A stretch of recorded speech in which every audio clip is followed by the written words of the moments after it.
My name is Amelia, and if you had told me a month ago that I would be on my knees scrubbing someone else's floor while being watched like a servant, I would have laughed in disbelief. But life doesn't ask for permission before it turns. It had been just over 2 weeks since everything collapsed. 2 weeks since the hospital bills finally swallowed what little I had left. 2 weeks since I handed over the keys to the house I had lived in for almost 4 decades. 40 years of memories reduced to a signature and a quiet apology from a bank employee who wouldn't even look me in the eye. And now here I was. Amelia, you missed a spot. Clara's voice came from behind me, soft, polished, almost pleasant. But I had already learned that tone meant nothing. It was what hid underneath it that mattered. I looked down at the floor. It was already spotless. I had cleaned it twice. I'll take care of it, I said quietly. I didn't turn around. I didn't want to see her expression. That small, satisfied look she wore when she knew I would obey without argument. My knees ached against the cold tile as I dipped the mop back into the bucket. The water had already turned gray from hours of cleaning. My hands stung from chemicals, but I kept going. Gratitude, I reminded myself. You should be grateful. That was what I told myself every morning when I woke up in that small guest room that smelled faintly of dust and old fabric. That was what I told myself when Clara handed me a list of chores like I was hired help. That was what I told myself when her parents spoke about me as if I wasn't in the room. Grateful, because I had nowhere else to go. My son, Daniel, was overseas when everything happened. By the time he could return, I had already lost the house. I didn't want to worry him, didn't want to distract him from his duties. So when Clara offered to let me stay with her family, temporarily, I accepted. I didn't realize what temporary would look like. After you're done there, the upstairs bathroom needs cleaning, Clara added, scrolling through her phone as she leaned casually against the wall. And be careful with the marble this time. I understand. I always understood. Her mother's voice echoed from the living room. Clara, is she done yet? The kitchen still needs organizing. She's getting there, Clara replied. Then, to me, in that same sweet tone, try to be a bit faster, Amelia. We have guests coming later. Guests? Of course. That meant everything had to be perfect, which meant I had to be invisible. I moved faster, even though my body protested. My back tightened, my fingers cramped, but I kept working, because stopping would mean thinking, and thinking made everything harder. It made me remember the life I used to have. I used to have a home filled with warmth. I used to wake up in my own bed, drink coffee at my own table, and move through rooms that belonged to me. I used to be someone. Now I was this. Amelia, Clara said again, this time sharper. I looked up. You're slowing down. I'm trying my best. She tilted her head, studying me like I was something she couldn't quite understand. Well, she said lightly, maybe your best isn't enough. The words landed harder than I expected.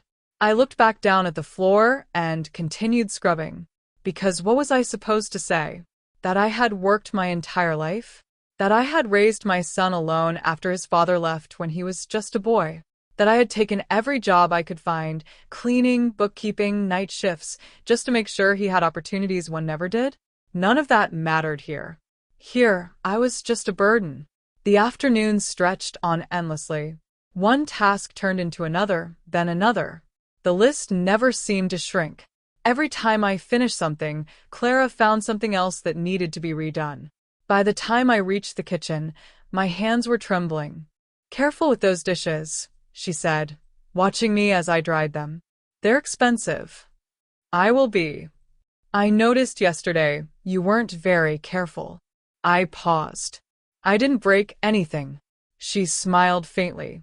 Let's just say, I'd prefer if you paid more attention. I swallowed whatever response rose in my throat. Arguing wouldn't help. Nothing would. Later that evening, voices filled the house.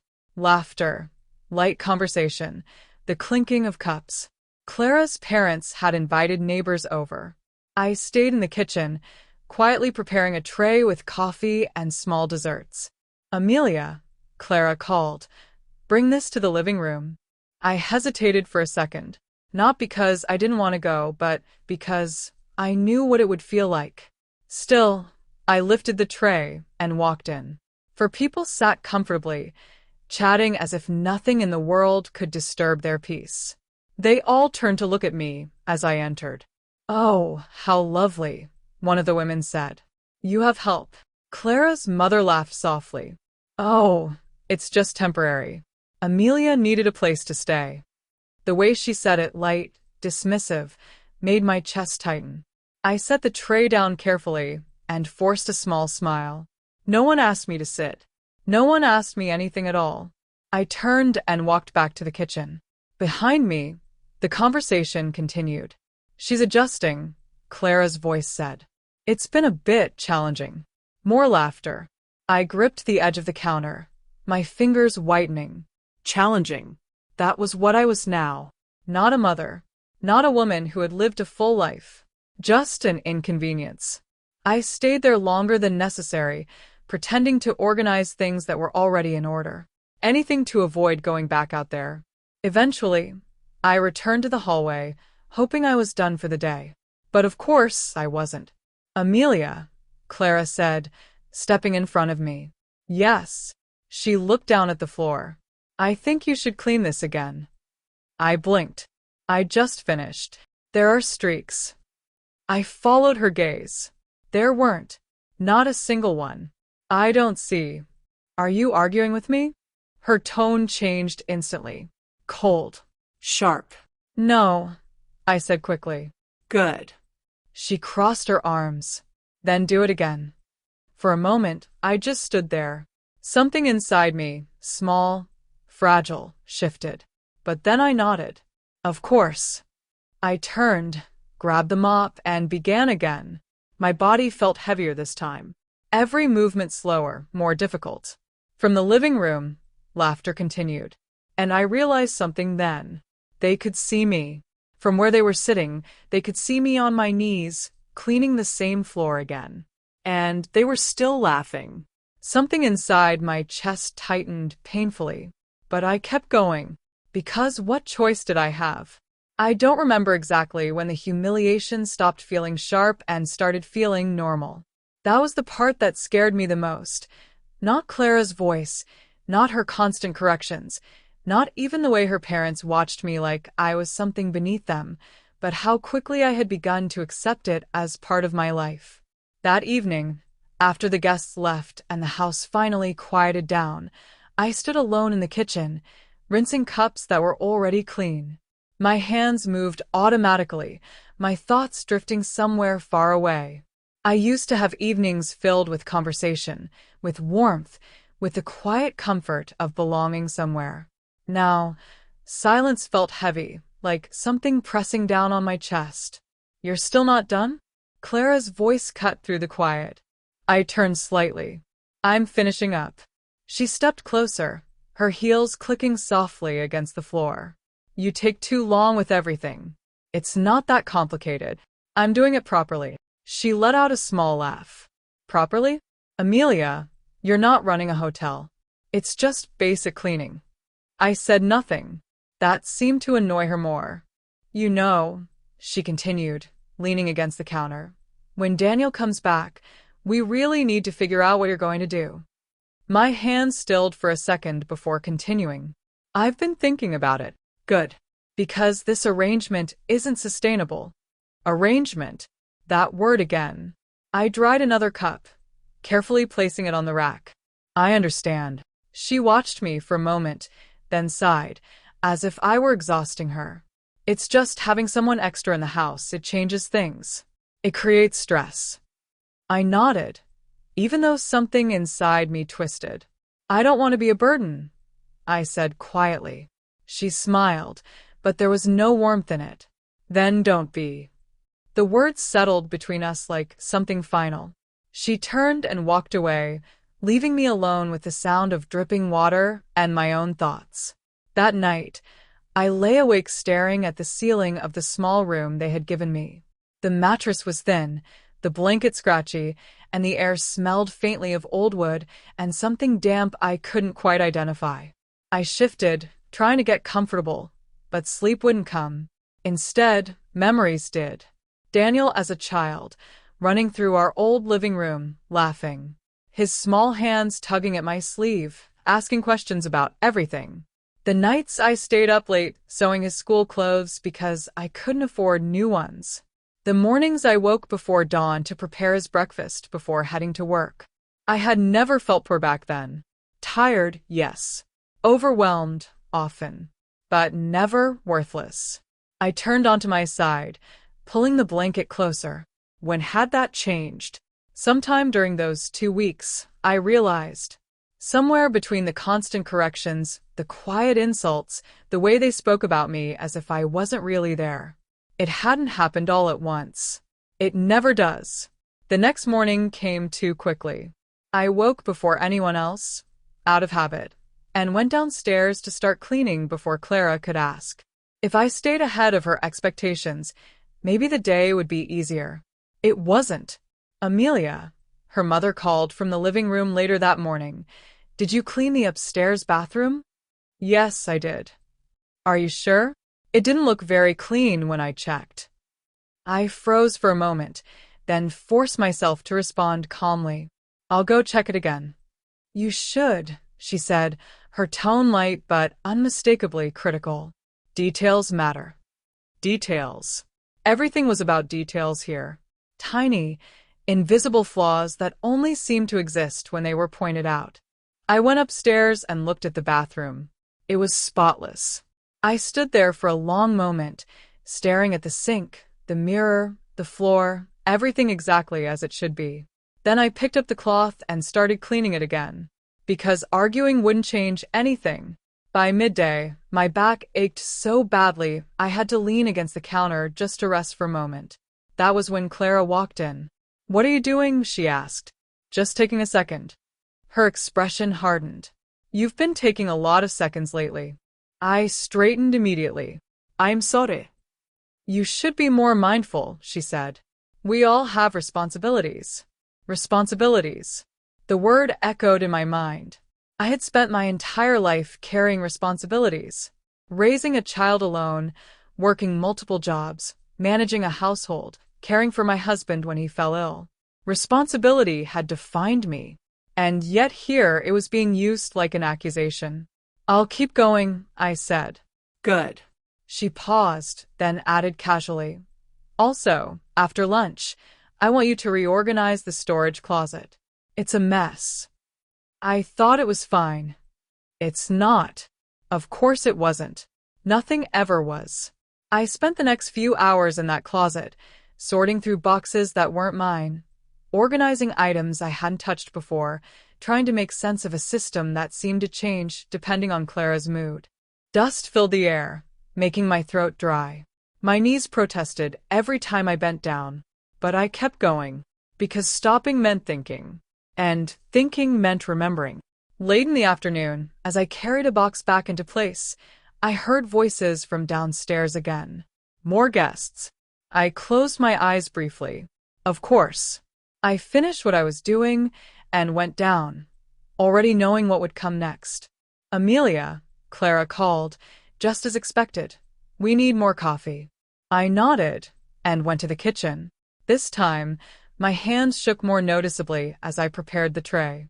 Not from fear exactly, but from something deeper, something closer to exhaustion. When I entered the living room, the same scene unfolded. Polite smiles, curious glances, the quiet assessment of someone who didn't quite belong. Thank you, one of the guests said. I nodded slightly. Such a help, another added. Clara's mother gave a small laugh. Well, we do what we can. I set the tray down and turned to leave. But then I heard it. She's lucky, you know, one of the guests said softly, though not softly enough. Not everyone would take someone in like that. Lucky. The word echoed in my head as I walked back to the kitchen. Lucky. I stood there for a long moment, staring at nothing. Was I lucky? Was this what luck looked like? A place where I had to earn my right to exist every single day? where I had to prove I wasn't a burden, where gratitude was expected, no matter how I was treated. My hands tightened into fists. For just a second, something rose inside me. Something unfamiliar. Something that didn't want to accept this. But just as quickly, it faded. Because where would I go? What would I do? I had nothing. No home. No savings. No plan. Just this. So I took a breath, picked up the cloth again, and continued cleaning. That evening, after everyone had gone and the house finally settled into silence, I found myself back in the hallway with the mop in my hands. Again, the same floor, the same motion, back and forth, back and forth. You missed a spot. Clara's voice came from behind me again. I closed my eyes for a brief second. Then I opened them and looked down. The floor was clean, perfectly clean, and still. I'll fix it, I said. As I knelt down, pain shot through my knees, sharper this time, harder to ignore. But I didn't stop, because somewhere along the way, I had learned something dangerous. It wasn't about the floor. It was never about the floor. It was about control. And I had none. By the third week, I stopped counting the days. Time had lost its shape, blending into a cycle of chores, silence, and quiet humiliation that repeated itself from morning to night. I woke early, worked until my body ached, and went to bed exhausted, but never truly rested. And the worst part wasn't even what Clara said or did. It was how predictable it all became. That morning started like any other. I was already in the kitchen before sunrise, wiping down surfaces that were already clean, aligning objects that had not moved. The house was silent except for the soft ticking of a clock somewhere in the living room. For a few moments, I allowed myself to breathe, to exist without being watched. Those were the only moments that felt like mine. Then footsteps.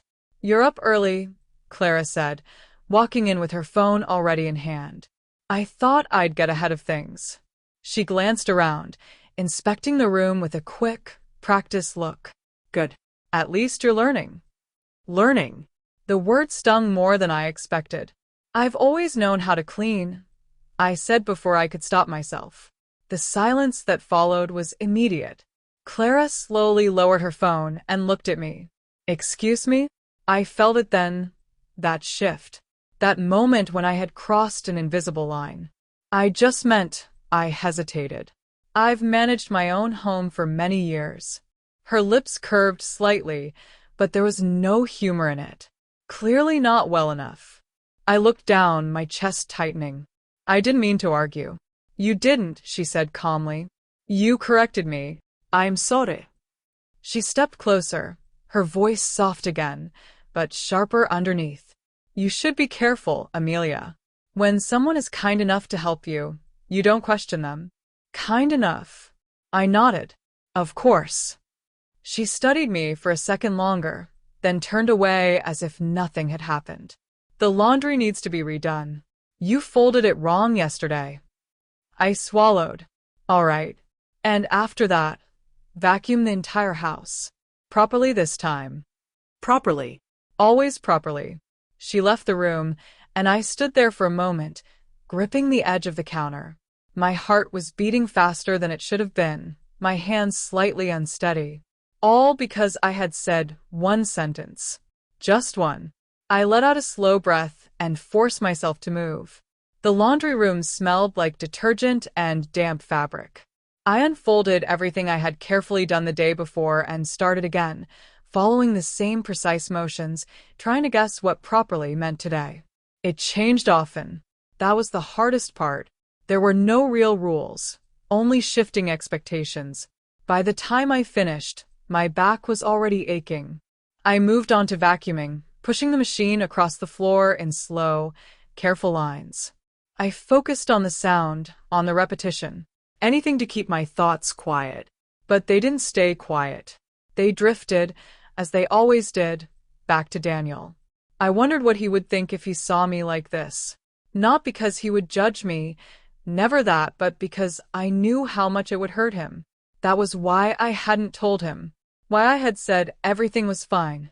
why I had pretended I was safe, comfortable, taken care of.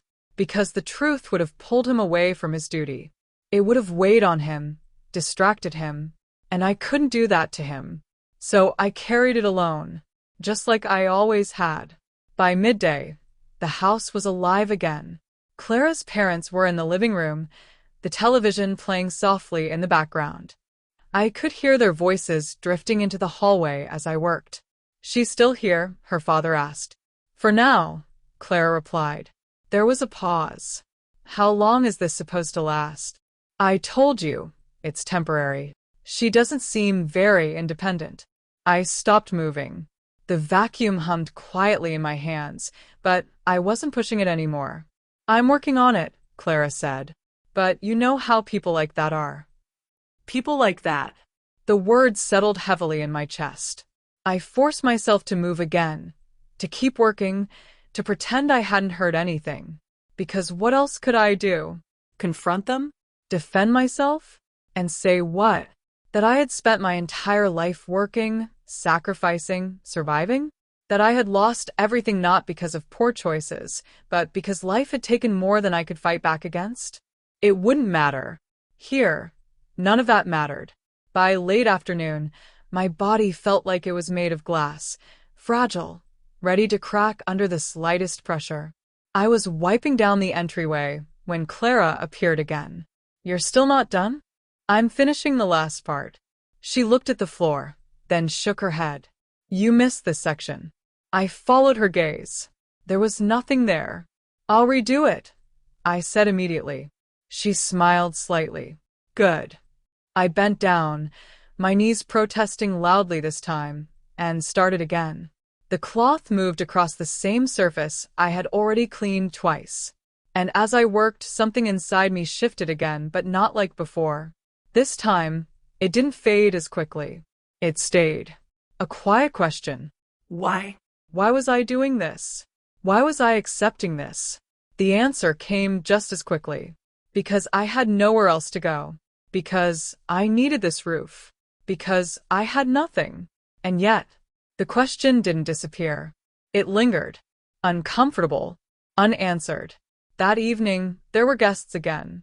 It had become a pattern. Clara liked to host, to present an image of perfection. And I was part of that image. Just not the part anyone acknowledged. "Amelia," she called. "Bring the drinks." I did. Of course I did. The living room was filled with conversation, laughter, the kind of easy comfort that comes from people who have never had to question their place in the world. As I set the tray down, I felt their eyes on me again, evaluating, curious. Detached. "She's very quiet," one of the guests said. Clara smiled. "She prefers to keep busy." Busy. That was one way to put it. I turned to leave, but then, "Amelia," Clara said suddenly. I stopped. "Yes." She stepped closer, her voice lowering just enough to feel personal, but still loud enough for others to hear. "Make sure you clean the entryway again after this. It didn't look very good earlier." A few of the guests exchanged glances. One of them smiled slightly. I felt heat rise to my face. "I'll take care of it. See that you do." I walked away, my step steady even though my chest felt tight. Back in the hallway, I stood still for a moment. The sounds of laughter continued behind me. And for the first time, I didn't feel just small. I felt tired. Deeply, completely tired. Not just physically, but inside. Tired of proving my worth. Tired of apologizing for existing. Tired of being grateful for something that was slowly breaking me. I looked down at the floor. Still clean. Still perfect. And yet I knew what I was going to do. I picked up the cloth. And I started cleaning it again. Because I still didn't know how to stop. There is a moment, quiet, almost invisible, when something inside you stops bending. It doesn't happen all at once. There's no loud realization, no dramatic shift. It builds slowly, layer by layer, until one day you feel it, a thin line between what you can endure and what you no longer will. I didn't recognize that moment when it began, but I remember exactly when it broke. That day started heavier than usual. My body felt slower, my movements more deliberate, as if even lifting my hands required effort. I hadn't slept well. My thoughts had kept circling the same questions over and over again, refusing to settle. By morning, I was already tired. Still, I followed the routine. Kitchen first, then the hallway, then the stairs. Always the stairs. Amelia. Clara's voice came from behind me before I even finished the first task. Yes, you didn't dust the shelves in the living room. I did, earlier. She walked past me without answering and ran her finger across one of the shelves. Then she turned her hand slightly, as if inspecting it. There's dust. I looked at her hand. There wasn't.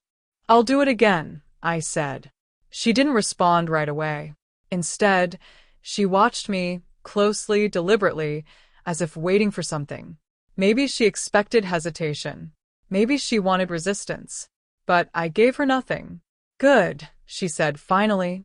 And after that, I want the floors done again. All of them. All of them. Yes. They didn't look right yesterday. Something inside me tightened. They were clean. Her expression changed instantly. Are you arguing again? The word again hung in the air like a warning. I lowered my gaze. No. Then do it. I nodded. And just like that, the moment passed. Or at least it looked like it did. The hours that followed felt longer than usual. Each task dragged, each movement heavier than the last. My arms ached, my back burned, and my knees felt like they might give out if I bent down one more time. But I kept going, because stopping still didn't feel like an option. By late afternoon, the house was already preparing for another evening of guests. I could hear Clara and her mother discussing details in the living room, arrangements, food, appearances. Everything had to look perfect. Everything except me. Amelia, Clara called again, her tone sharper now. Make sure the entryway is spotless. People will see it first. I understand. I knelt down and started cleaning. The same floor. The same motion. Again. And again. At some point, I stopped feeling the texture of the surface beneath my hands. My movements became mechanical, automatic, like I was watching myself from somewhere far away. That was when I heard it. Honestly, I don't know how she managed before. It was Clara's voice, coming from the living room. She seems incapable, her mother replied. There was a small pause. Well, people like her often are, Clara said. People like her. The phrase echoed louder this time. Not just words. A definition. I didn't move. The cloth stayed still in my hand as their voices continued, softer now, but still clear enough. We're doing her a favor, her mother added. She should be grateful. I think she is, Clara said. She just doesn't show it properly. Properly. Always properly. Something inside me shifted again. But this time, it didn't shrink. It expanded. Slowly. Quietly. Dangerously. The doorbell rang. Voices followed. Guests. Of course. I forced myself to move again, to finish what I was doing, to prepare for what would come next. Because it always came next. Amelia, Clara called a few minutes later, her tone returning to that familiar artificial sweetness. Bring the tray. I carried it into the living room. The same scene. Different faces. Polite smiles. Curious eyes. Detached interest. I set the tray down carefully, making sure not to make a sound. You're very lucky, one of the guests said, looking at Clara. It's hard to find reliable help these days. Clara laughed softly. Oh, she's not help. She's staying with us. The slight pause before the word staying made everything clear. The implication hung in the air. I felt it. Everyone did. But no one said anything. I turned to leave. Amelia, Clara said again. I stopped. Yes. She stepped closer, just enough to make it feel personal. You missed a section in the entryway. I just cleaned it. Her eyes locked onto mine. And you missed a section. The room went quieter. Not silent, but attentive, watching, waiting. I'll take care of it, I said. Do it now. I hesitated, just for a second, but it was enough. Her expression sharpened. I said now. I felt every eye in the room on me, measuring, Judging. waiting. So I nodded, and I turned, and I went back. The hallway felt colder than before, or maybe it was just me. I picked up the cloth again and knelt down. My knees hit the floor, harder this time. The impact sent a sharp pain through my legs, but I didn't react. I just started cleaning. Again. The same floor. The same place. Already clean. Already perfect. But not enough. Never enough. Behind me, I could hear faint laughter returning, conversations picking back up, as if nothing unusual had happened. As if I wasn't there. As if I didn't exist. And then, move. The word came suddenly. Sharp. Close. I barely had time to react. Her hand struck my face before I could even process what was happening. The sound echoed in the hallway. Loud. Clear. Final.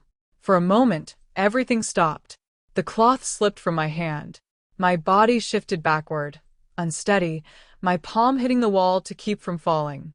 My cheek burned, not just from the impact, but from the shock, from the disbelief, from the realization.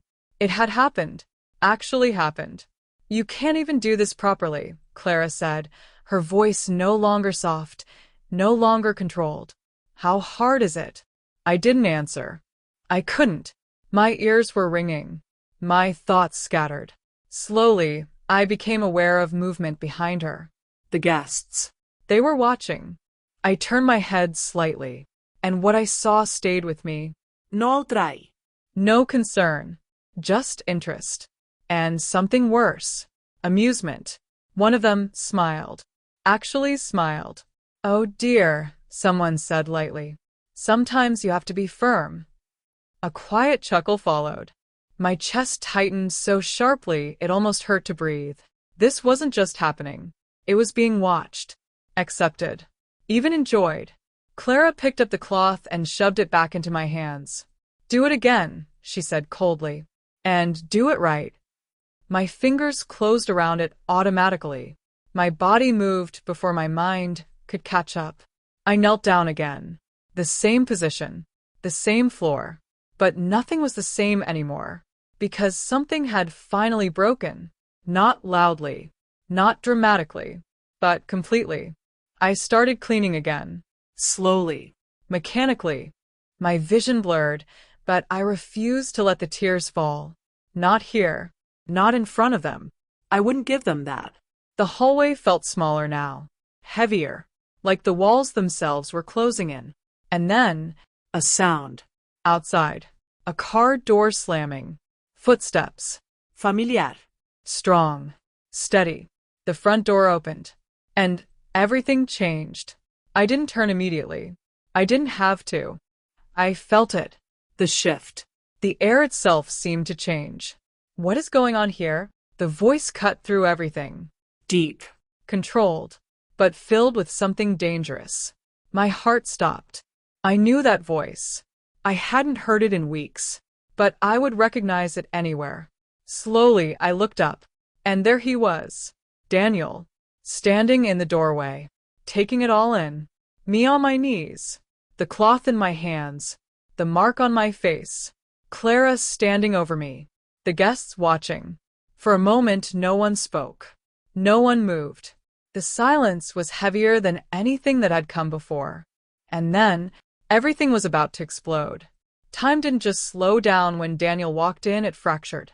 For a moment, everything existed in sharp, unbearable clarity.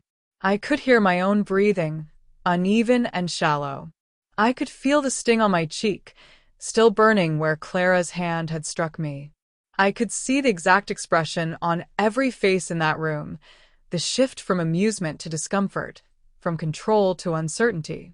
And Daniel saw all of it. He didn't rush to me immediately. He didn't speak again right away. He just stood there, his eyes moving slowly across the scene, taking in every detail. the mop on the floor. My position. Clara's stance. The guests lingering too close, suddenly unsure whether to stay or disappear. What, he said again, quieter this time, is going on? No one answered.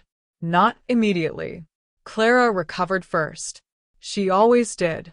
Daniel, she said, her voice breaking into something almost theatrical as she rushed toward him. You're home early, I didn't expect. He didn't look at her. Not really. His gaze flickered to her for a second, then went right back to me.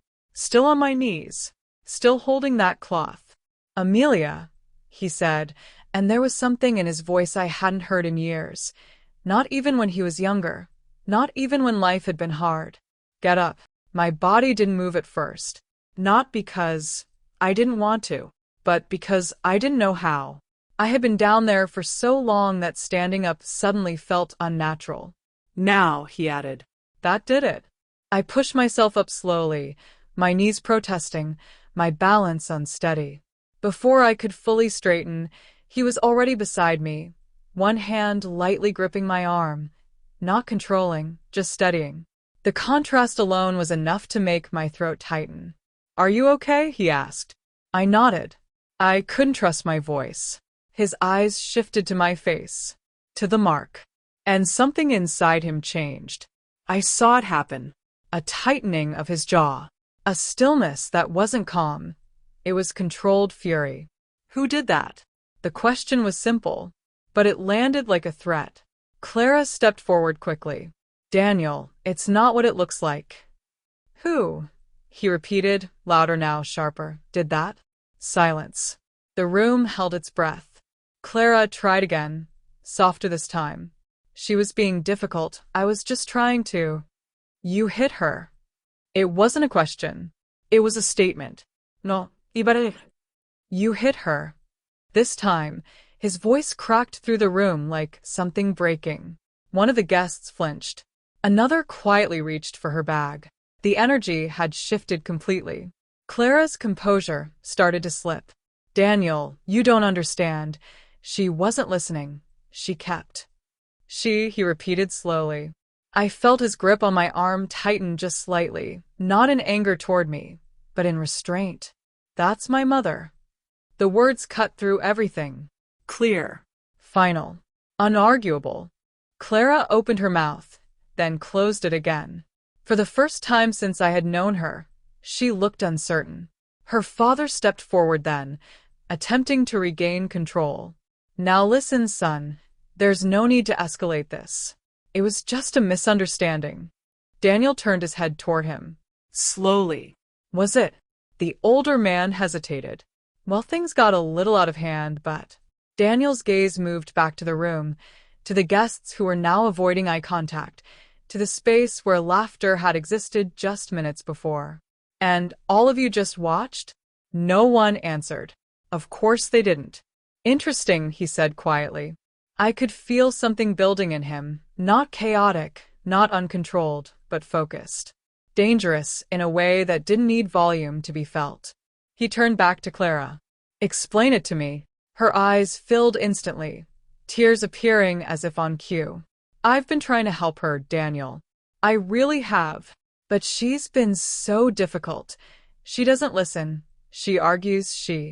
I saw her, he interrupted. His voice dropped. Lower. Colder. I saw her on the floor. Clara's expression faltered. She missed spots, she said weakly. I was just asking her to do things properly, and that gives you the right to hit her? I didn't hit her like that. I saw the mark. The room fell silent again. Even the air felt heavy. She's been living here, Clara continued, her voice starting to shake, and I've been the one managing everything. You don't know how stressful it's been, having someone extra, someone who needs constant attention. Stop. The word was quiet, but absolute.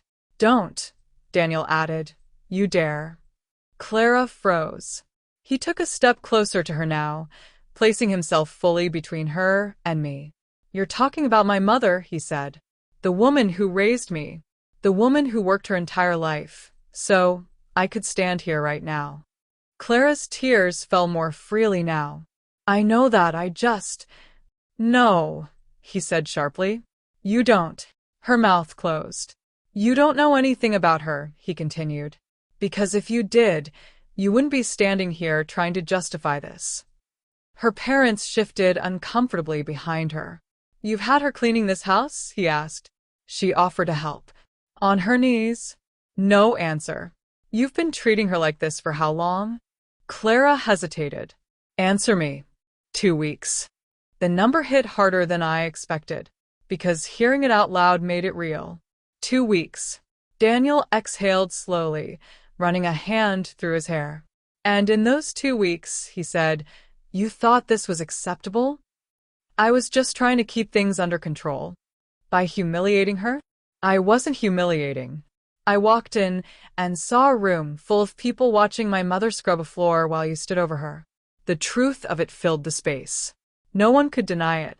And you hit her, he added. That part lingered. He turned slightly, his expression shifting just enough as he looked at me again. Softer. But still heavy with something deeper. Why didn't you tell me? He asked quietly. The question broke something in me more than anything else that had happened. Because I had an answer. And I hated it. You were busy, I said, my voice barely steady. You had responsibilities. I didn't want to. Don't. His tone softened further. Don't do that. I looked at him, really looked at him for the first time since he walked in. And I saw it. Not just anger. Not just shock. But pain. I'm your son, he said. You don't protect me from things like this. Tears burned behind my eyes, but I held them back. I thought I could handle it, I said. He shook his head slightly. No one should have to handle this. Behind him, Clara spoke again, more desperate now. We drove in silence for several minutes. The streets passed by in a blur, familiar and unfamiliar at the same time. I recognized places I had known for years, but they felt distant now, like memories from a different life. I should have known, Daniel said finally. His voice was low, tight. You couldn't have known, I replied. Yes, I could have. I turned slightly to look at him. His eyes were fixed on the road, his hands gripping the steering wheel harder than necessary. There were signs, he continued. The way she talked about people sometimes. The way she treated waiters, strangers. I ignored it. You trusted her. I was blind. The word hung there. I didn't argue with him, because I understood that feeling. I didn't tell you, I said quietly. That mattered too. He exhaled slowly. Why? You had enough to deal with. I didn't want to make things harder for you. He shook his head, just slightly. You being hurt is harder. That simple. That honest. It broke something open in my chest. For weeks, I had convinced myself that staying silent was the right thing, that protecting him from worry was more important than telling the truth. But sitting there, hearing his voice, I realized something painful. I hadn't just protected him. I had abandoned myself. We pulled into a small apartment complex a few minutes later. It wasn't large or impressive, but it felt real, grounded, solid in a way that house had never been. This is where I'm staying, Daniel said. He got out, came around, and helped me with the suitcase again. This time, I noticed the care in every small gesture. Not forced, not performative, natural, the way it should have always been. Inside, the apartment was simple. A couch, a table, a few personal things scattered around. Nothing fancy, but everything felt honest. You can take the bedroom, he said. No, I won't do that. I replied immediately. Amelia, I've taken enough from you already. The words came out before I could stop them. And the moment they did, I regretted them. Because I heard it. That same word. Taken. The same idea Clara had planted. His expression changed. Not angry, but firm. You haven't taken anything, he said. I looked down. I don't want to be a burden. There it was. Out loud. And as soon as I said it, I realized how deeply it had settled inside me. He stepped closer. Don't say that again. His voice wasn't loud, but it carried weight. You're not a burden, he continued. You're my mother. I swallowed hard. I know, but… No. He shook his head. There's no but. You spent your life taking care of me. This isn't charity. This is an obligation. This is family. The word felt different coming from him. Not like something used against me, but something that held me up.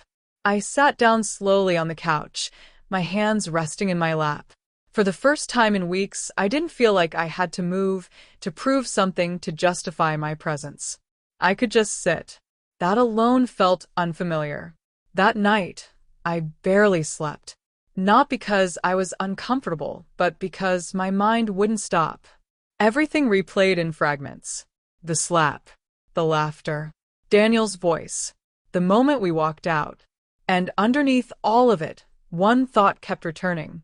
I stayed too long, not just in that house, but in that version of myself. The one who accepted less. The one who stayed silent. The one who believed she had to earn the right to be treated with basic dignity. Morning came quietly. I woke up to the smell of coffee. For a second, I didn't recognize it. Then I remembered. Daniel. I walked into the kitchen slowly. He was standing there, making breakfast like it was the most normal thing in the world. You should have woken me, I said. You needed rest. I could have helped. He turned slightly, giving me a small look. You don't have to help with everything. That sentence stayed with me, because I had spent weeks being told the opposite, that I had to earn my place, that I had to justify my existence, that I had to prove my worth through constant effort. And now, I was being told I didn't have to. We sat down together, eating in a quiet that didn't feel heavy. It felt peaceful. What are you going to do now? He asked after a while. I paused, because I didn't have an answer. For weeks, my only goal had been survival. Now, suddenly, there was space to think beyond that. I don't know, I admitted. He nodded. That's okay. Okay. Another word that felt unfamiliar in this context. I'll figure something out, I said. I know you will. There was no doubt in his voice. And that, more than anything, gave me something I hadn't felt in a long time. Confidence. Not in circumstances, but in myself. Later that day, there was a knock at the door. We both froze for a second. Then Daniel stood up and walked over. I didn't need to see who it was. I already knew. Daniel, please. Clara's voice. Different now. Not controlled. Not polished. Fractured. I just want to talk. He didn't open the door immediately. 5 minutes, he said finally. When he did open it, she stepped inside quickly. She looked smaller. Not physically, but in presence. Her confidence was gone. Her control had slipped. Amelia, she said, looking at me. I didn't stand. I didn't move. I just looked back. I'm sorry, she continued. I know I was wrong. I waited, because I needed to hear more than that. I was stressed, she said. Everything felt out of control, and I… No, Daniel said. She stopped. You don't get to explain it away. I'm not explaining. I'm trying to. You knew exactly what you were doing. Silence. She looked at me again. I didn't think it was that bad, she said softly. And there it was. The truth. Not dramatic. Not hidden. Simple. Honest. And too late. I stood up slowly. For the first time since she had walked in, I stepped closer. Do you remember what you said to me? I asked. She hesitated. I didn't. You said maybe if I had made better choices, I wouldn't be in that situation. Her eyes dropped. You meant that, I continued. I was angry. You meant it. She didn't deny it this time. And that mattered. Apologies don't change that, I said. My voice was calm, steady, stronger than I expected. You didn't just treat me badly, I added. You saw me as less. Tears filled her eyes. I don't expect forgiveness, she whispered. Good, I said, because I didn't have it to give. Not yet. Maybe not ever. She looked at Daniel one last time. I love you. He didn't respond. Because love wasn't the issue. Understanding was. Respect was. And those had been missing long before this moment. She left quietly. And this time, no one followed. The door closed. And the silence that followed felt clean. Not empty. Not heavy. Just clear. Daniel turned to me. Are you okay? I took a breath. A real one. Deep. Steady. Yes, I said. And for the first time in a long time, it was true. Not because everything was fixed. Not because the future was certain. But because something inside me had changed. I wasn't the same woman who had walked into that house weeks ago. And I wasn't the same woman who had stayed silent on that floor. I had lost a home. But I had found something else. Something stronger. Something that no one could take from me again. Myself.